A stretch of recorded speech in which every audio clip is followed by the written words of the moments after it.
Ouais, alors, bonjour, bonsoir mes chers frères. Merci beaucoup. Encore Negbo Koti Nakati à YouTube, il y a Hugo Kodia.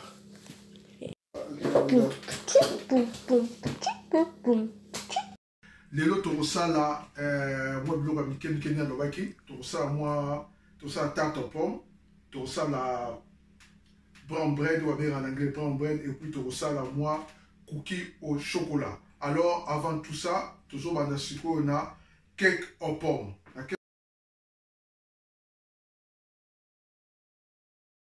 Cake aux pommes, tu as na ma pomme oyo, oyo nga nazali eza ma pomme mike kaka, nazwi na jardin, na jardin na ngai, ekweyaki yango nazwi na pile yango, nasala yango awa. Mais so na jardin na yo oza na pomme te, alors okosomba yango na Lidl plan oyo bakomi Apple, ezala nango air moko ekitaka na 80 centimes, bien 59 centimes, bien 49 centimes, ezala je crois 10 ou 12 au yango. Alors, qu'est-ce que vous allez faire? Vous en avez pomme, vous en avez beurre, vous en avez huile, vous avez huile à pomme, vous en avez huile, vous en avez maki, vous en avez sucre, vous en avez farine, et puis vous en avez vanille essence, vous en avez mungwa, vous avez un peu vous en avez almond des amis, vous en avez mika, ba teta. Bon, c'est ça l'ingrédient. D'après sinon, lire ça l'ingrédient, ça dit qu'on appelle ça correctement. Et ça dit donc, aux ana 225 grammes, il y a beurre, 250 grammes, il y a farine. Il y a un petit sucre parce que pomme de terre, ils ont un sucre. Non, la pomme de terre, pardon. Pomme, ils ont un sucre à tout, la pomme mango. Donc, on a ici, on a 150 grammes. On a 3 maki. Et puis, nache almond ezali awa, almond ya moi tobe na mika na vanille liquide, ezali nango wana.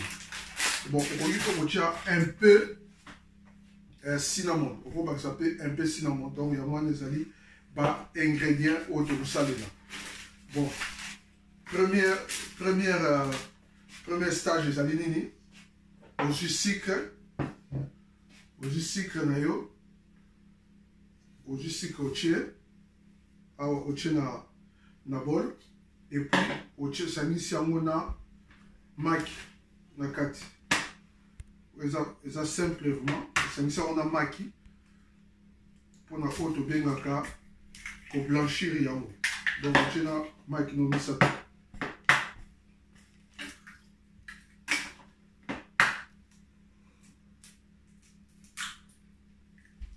na maki misato oke sikoyo ko tolingo ke siko to battre yango to mélanger yango na mixeur.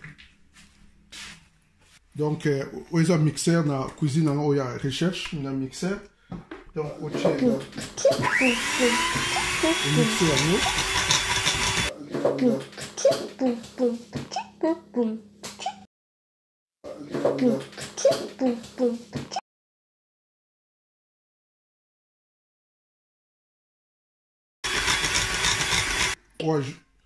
après, au mélanger, on ajouter beurre na yo.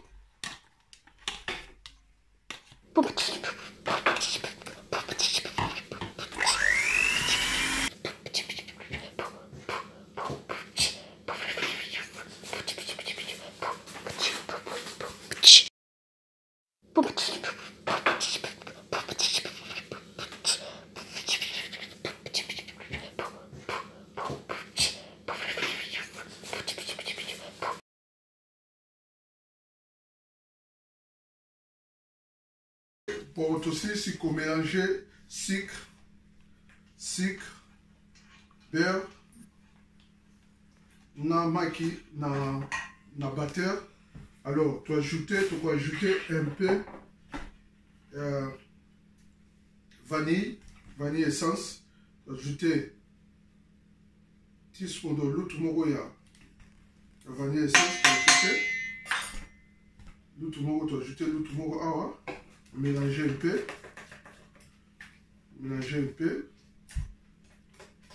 Si on ligne un peu de cinnamon. Cinnamon les alliés en français de cinnamon. Un peu. Juste un peu pour la flavor. Tourner. Donc, on a simple comme bonjour. Mélanger un peu.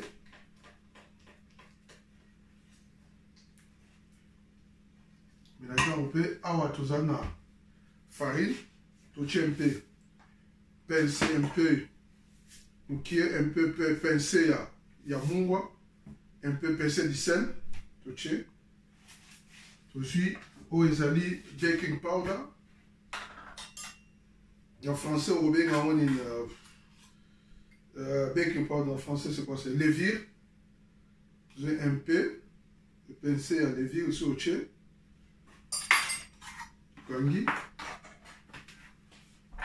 Après, aux unions, normalement, il faut qu'on tamise. Normalement, il faut qu'on tamise. Ok, on tamise l'union sur na nini na yo. Na mélange na yo ya maki, egg, na sucre, na cinnamon, na levure. On mélange nous sur le tamisé en haut. On a tous les pépins. Après, on mélange.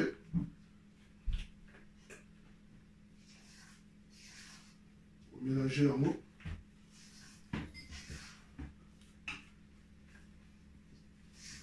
Donc, du point de vue sucre, sur le sucre milité, tu diminues le sucre, on va même 120. 120, il y a sucre, 120 grammes pour le sucre. Sur le sucre, on diminue le sucre, on roule au petit sucre pour diminuer le sucre. Diminuer le sucre. Donc, pour vanille, les a bien été. On diminue le sucre. On diminue le sucre. Yeah. Donc, on mélange. Then, on va quitter au sali.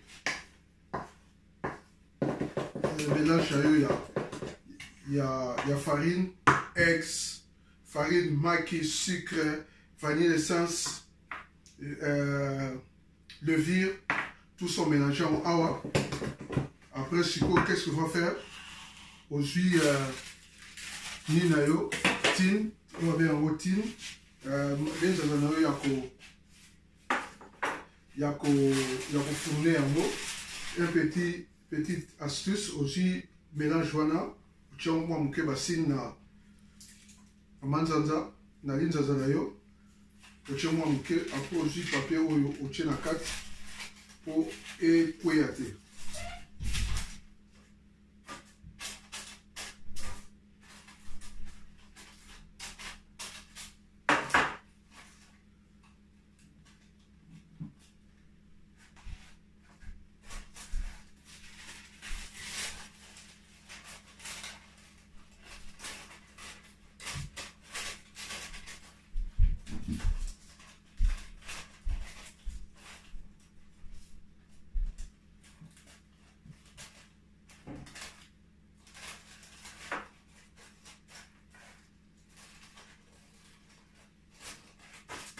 Donc, l'inzaza comme en forme de noix bouillée. On a otia, il est au colonos. Filmé. C'est un item. Dans un élément, dans un aussi. Un peu mélange na yo. Otia, on a un coin, le cola colle. Après, aussi, papier, il y a pachmatique paper, bien baking paper pour 4 ans au moins longueur. Au quotidien, on a 4 ans. Quand tu as la carte et puis au tasser à moi, tu as il y a nina yo awa. La carte à l'île, ça nous au fourner nini. Apple na yo, au tourner c'est, au dit que le papier au ndam. Tu as au isa le la colle. Au quotidien à moi, la carte wana, bang.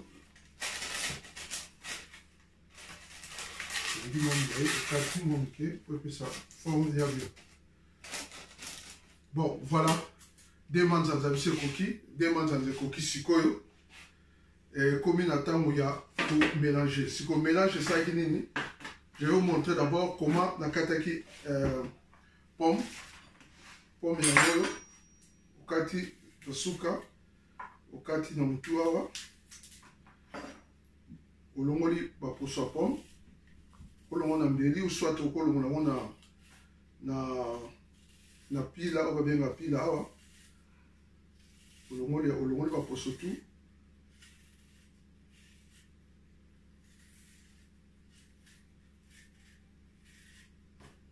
donc olongoli baposo ozwi olongoli baposo après okati yango na katikati okati lisusu na katikati donc okati yango en 4 olongoli motema ya pomme olongoli lisusu motema ya pomme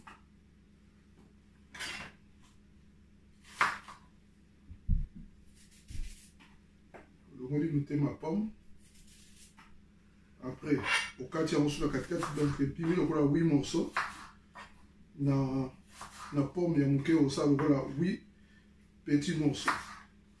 Bon, tant que ça, pomme yango tout yango ekomi awa ebimi à 8 morceaux. À 8 morceaux ekomi awa. Donc la pomme yango ekomi siko awa à 8 morceaux. Après ozwi yango lisusu okati ozwi ndambu otiki yango ndenge ya ndambu okati yango même en 4 lisusu donc en 4. Donc oyo ya moke moke ya 4 totie na sani oyo. Donc okati ya moke moke ebimi lokola mwa bakibe qui m'a appliqué au Tchéawa, et le kataki en 8 morceaux au Tchéawa. Ce que là, on est allé à Nassé, il y a Manzanza Awa, avant de fourner à l'eau, Nassé, il y a Manzanza au Jindam, où il y a des pommes au Tchéassé. Tu as quelques pommes Nassé. Donc, tu as les autres, dans Moissé. Tu as quelques pommes Nassé. Aussi une dame pour catégorie quelque chose nassé. Idem na kotoyo tu quelques pommes nassé. Quelques pommes seulement nassé. Aussi quelques pommes ya awa. Tu peux les sous nassé. Donc je crois que au moins tous les derniers alliés donc pommes nassé, pommes nassé, pommes nassé. Après aussi mélange à pomme, au 4, on mélange on a mélange à farine. Un jour on mélange à farine, on mélange tout ensemble. On mélange à mot, on mélange à farine. Aujourd'hui la moitié, au tché awa, le quoi on a des tines, au tché awa, la moitié au sous au tché awa.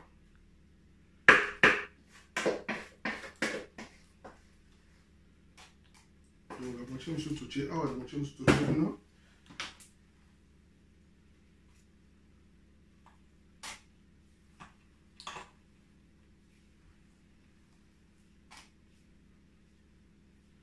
La TP est là, moi.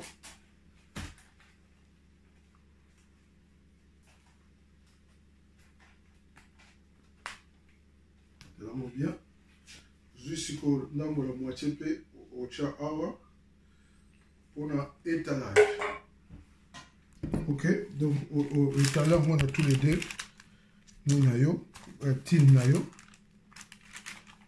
C'est là on a tous les deux.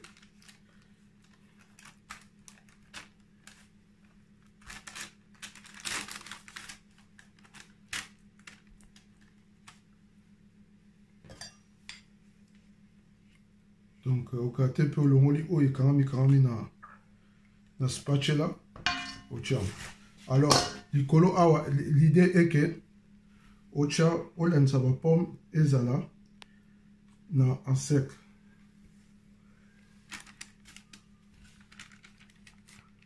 Puis au tcha on a boé.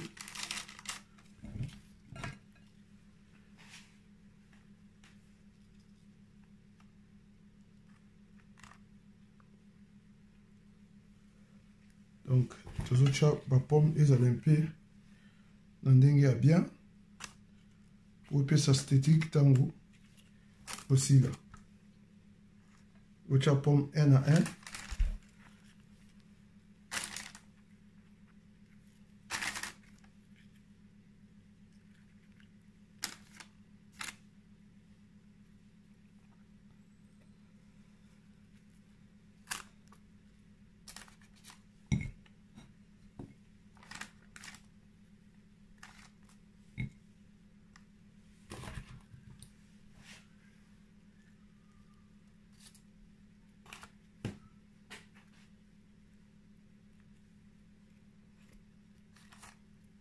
Donc, vous avez pomme 1 à 1, 1 à 1, 1 à 1.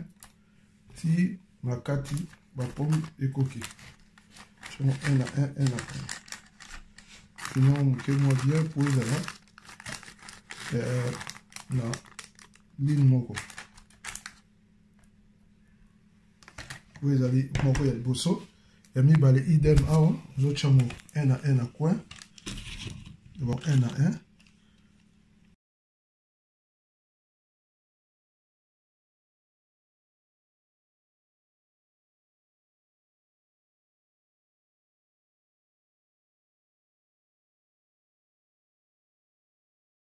Ok, maintenant, toucher almond licolo. Toucher tous les deux côtés. Donc, pour le mettre le cacao, toucher en haut, toucher en haut, tu fournis en haut, il four na four na 180, à préférer, au on a 170 degrés pendant 20 à 25 minutes. Donc, cake aux pommes. Ma pomme, moi, et qui ma pomme, moi, toujours qui n'a jardin, n'a besoin de ciment. Mais ce qu'ils ont noté, ils ont une récapitulation. Donc, ils ont une récapitulation. Donc, ils ont dit que, aux jus pommes, au long au 4 en 4, au long monter ma pomme, et puis en 4, commission au 4 en largeur, commission au 8, au tien na salle sous, au juste quelques pommes, 2 ou 3 pommes. On se les mêmes choses au long de poisson, au 4 en 4, et puis en 8, après au 4 en Mickey, en D. Au juste qu'on mélanger sucre, na beurre, après au tché. Au jus sucre na beurre après au babakisi egg na yo au mélanger en na machine après au service en na farine na baking powder ou bien baking levure au service en peu na boro yo cinnamon soda nutmeg au kocha pe nutmeg au bakisi un peu de sel au tier mélanger après ajouter la pomme na yo au tier on a kati ya sec na sec tout tier va papier ou ezali basmati pepper ou bien baking pepper ezali pona pomme ekanga na nite na tinte ekanga na tinote de yango toche papier oyo eza yango il faut tia yango po ekanga te mais so omoni koza na no stick tin bien no stick linzanza oyo otia no papier te donc après tosilisi yango na mbika oyo be tomengi almond likolo totie mwa almond likolo sikoyo tozosala boye tozozwa yango tozokofourne yango sikoyo pour 25 minutes. Donc, c'est une dengue pomme, dengue belly, dengue komi. TikTok, TikTok, TikTok. Ok, soyez les bienvenus encore une fois de plus. Après 25 minutes, bomoni pomme au tarte na biso dengue komi. Donc, où ils allaient pomme au tarte. Après 25 minutes, soko au fourné en haut à 170 degrés. Obimisi yango, voilà résultat, il y a des pommes au tarte tout sali de l'eau. Donc c'est simple et facile comme je disais toujours, c'est simple et facile par recette na banoluka ou bien na travaillera awa na moi cuisine na oyo il y a expérimentation et ça cuisine na expérimentation donc résultat na ça tout na ba quelques mots bien ba dessert moko ça un peu simple et puis rapide net oyo 25 minutes à four et puis dans le midi on a au coquille qu'on servit en haut avec ice cream ou bien glace si vous avez kata dans ce cas on si quoi pour la sabino ndenge nini ezali donc la carte un peu tarte et ça vraiment très moelleux ou bien très soft vraiment soft ne pas soft en anglais et ça peut être soft il y a un soft donc moelleux très moelleux très moelleux donc kati exemple très moelleux ok ndambo yango cake et yango tokati yango yo eza très moelleux okoki ko servir avec la glace bino be yango la glace le ice cream otobenga awa donc au saison avec ice cream ya boye soit au chango ice cream eza patata soit au chango likolo ou soit au servir à côté il y a la glace, tu glace à côté, dans ça, numéro boye, awa. Donc, on sert avec glace, ou soit, sur le mot servi au boye, ou soit, le mot au tient glace pembeni, ou soit aussi glace wana, au tchango likolo. Donc, ça dépend kaka ndengi au salé. Donc, au tient glace likolo, et ben, panzana, glace au bana panza directement pour aux hommes les vraiment très froid outil dans congélateur ou soit au longo ya motiki au check glace pembeni pour mutoa di na glace so on a glace ya boité au kokata boité donc on so chango ko servir matana ice cream ou glace ya boité na chasser na pembeni au pomoni au check na pembeni au pesi mutu. Donc voilà résultat il y a pomme au tarte il y a lelo ya ngoyo na robenga na robenga na opérateur na mwana aya filmango penda zoango penda ti ya zo penda filme penda tarte oyo filme penda tarte oyo lakisa bango tarte yango yo filmango benango pembeni o filme yango parce que je travaille avec ma fille awa ye mutazali koyedenga na filmage filmango penda prépare bien bamona donc je travaille avec ma fille donc yom daso koyedenga na kofilme donc tarte yango yo na tarte tosali yango wana donc na fin ya émission nyonso na kosala récapitulation ya biloko nyonso tosali lelo donc voilà résultat ya suka yango wana tarte pomme de biso emonani après 25 minutes. Bon appétit.